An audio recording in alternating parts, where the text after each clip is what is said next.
Olá, sou a Raquel Bessa, aluna do mestrado profissional de Educação Física em Rede Nacional, PROEF. Eu sou da turma 6 de 2025 e faço no polo do Instituto Federal, Campus Caucaia, e nessa primeira disciplina nós estudamos sobre a problemática da educação física. Bem, a proposta é estudar o livro Desafios da Educação Física Escolar. A obra reúne reflexões e discussões oriundas da formação continuada de professores de educação física que atuam na educação básica, buscando conectar a produção de conhecimento acadêmico com os desafios reais enfrentados em seu cotidiano escolar. A publicação aborda uma série de temáticas cruciais para a prática pedagógica em educação física na escola, funcionando como um compilado de olhares sobre os múltiplos aspectos que envolvem a disciplina. O livro reforça ainda o papel do professor como agente de transformação e produtor de conhecimento em seus próprios espaços de atuação. A proposta final da disciplina é apresentarmos um mapa conceitual dos temas tratados, reconhecendo as semelhanças e diferenças que estão na base das problemáticas enfrentadas. E está aí o meu resumo, e a seguir veremos um pouco mais detalhado cada temática estudada. Pronto, começamos o estudo do livro pelo capítulo 7, intitulado Educação Física Escolar entre o rola-bola e a renovação pedagógica, do autor Fernando Jaime Gonçalves. E o autor aborda criticamente as diferentes formas de atuação dos professores de educação física na escola, contrastando a prática tradicional do rola-bola com a necessidade urgente da renovação pedagógica. Essa renovação implica em superar o rola-bola através de um trabalho docente planejado, intencional e que contemple a diversidade da cultura corporal do movimento, articulando a teoria e a prática e buscando garantir que todos os alunos tenham acesso e se apropriem dos conhecimentos da área. O autor faz ainda uma análise contundente da prática do rola-bola, evidenciando seus limites e a necessidade de os professores de educação física buscarem a renovação de suas práticas pedagógicas, a fim de que a disciplina cumpra sua função social e educacional na escola. Em outro momento, mais especificamente, pensando sobre a relação entre teoria e prática, nós fomos para o capítulo 2, intitulado Relação entre ensinar a fazer e ensinar sobre fazer na educação física escolar, de autoria de Soraya Darido, e ela tem como discussão central, ela gira em torno da dualidade inerente à prática pedagógica da educação física na escola, a necessidade de abordar tanto a execução prática dos movimentos e das diversas manifestações da cultura corporal, o ensinar a fazer, quanto a reflexão crítica e a compreensão sobre essas práticas, que é o ensinar sobre o fazer. O capítulo defende que a educação física escolar de qualidade deve ir além da dimensão procedimental.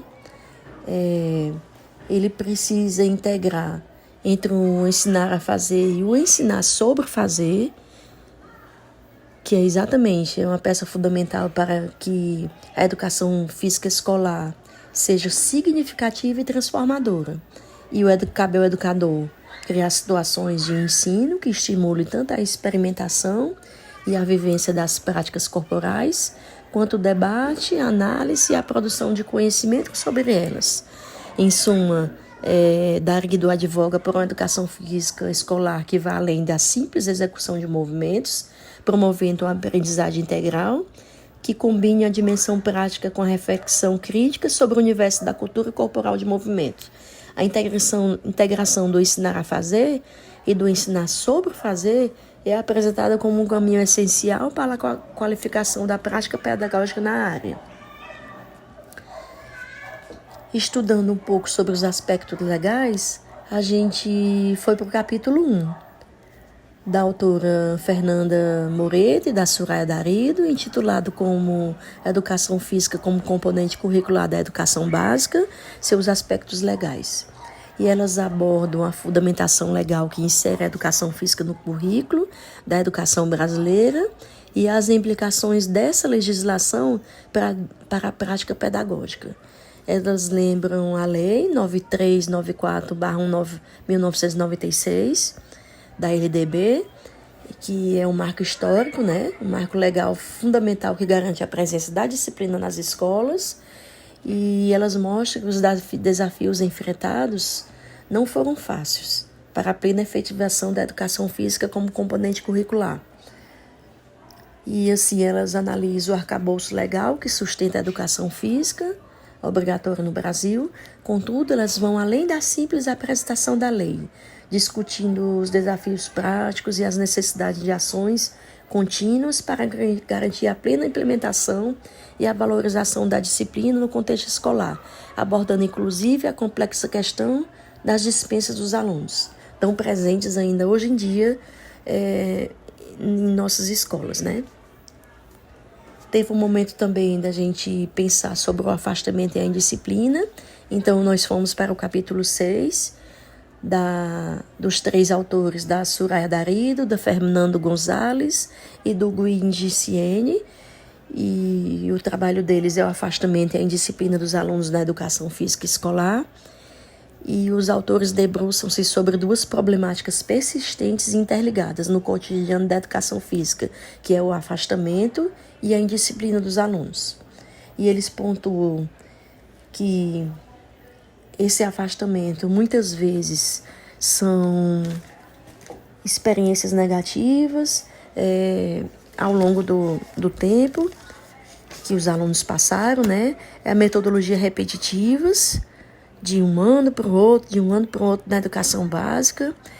Menciono também a história da competitividade por parte de alguns alunos e a história do bullying, tão presente hoje em dia, né, nas escolas, mas eles apresentam propostas didáticas que poderiam servir para contornar isso daí, né? Que é o Sport Education e o futebol calerreiro. Eles propõem reflexões e possíveis sugestões dessas abordagens, né, que possam contribuir para minimizar o afastamento e a indisciplina, tornando as aulas mais atrativas, inclusivas, significativas para os alunos. Isso pode envolver a diversificação dos conteúdos e metodologias, a gestão do ambiente de aprendizagem e o fortalecimento do vínculo entre professor e aluno. Na semana seguinte, a gente foi para o capítulo 5, que é inquietações no tratamento do esporte na educação física escolar, do autor André Luiz Barroso. E ele mergulha nas questões e desafios que envolvem o ensino do esporte no contexto da escola. E nesse momento, ele lembra das abordagens tradicionais, a necessidade de interligar o conceitual e o procedimental, e a necessidade também da gente se distanciar cada vez mais do esporte de alto rendimento na escola, né? Ele pontua principalmente as inquietações e os desafios relacionados no ensino do esporte na escola, criticando essas abordagens tradicionais e chamando para a necessidade de um tratamento pedagógico que considera o esporte em sua totalidade, promovendo assim uma experiência mais rica, inclusiva e alinhada aos propósitos educativos da educação física. Teve um momento também da gente refletir sobre a questão de gênero, e a gente foi para o capítulo 8, intitulado Educação Física Escolar e a Questão de Gênero, do Osmar Moreira Júnior. E ele aborda a relevante e complexa temática das relações de gênero no âmbito da educação física escolar, explorando como as diferenciações e os estereótipos de gênero se ajustam nas aulas e nas experiências corporais dos alunos.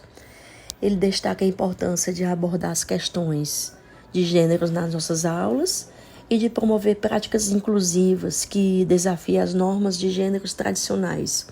O capítulo explora ainda como a educação física pode contribuir para um ambiente de aprendizagem mais equitativo e respeitoso para todos os alunos, independente da sua identidade de gênero. Por fim, em nossa última semana da disciplina, estudamos um pouco Paulo Freire em Pedagogia do Oprimido. Nesse livro, Ele defende que a educação deve ser um processo de libertação, onde o oprimido se torna sujeito de sua própria história e transforma em realidade.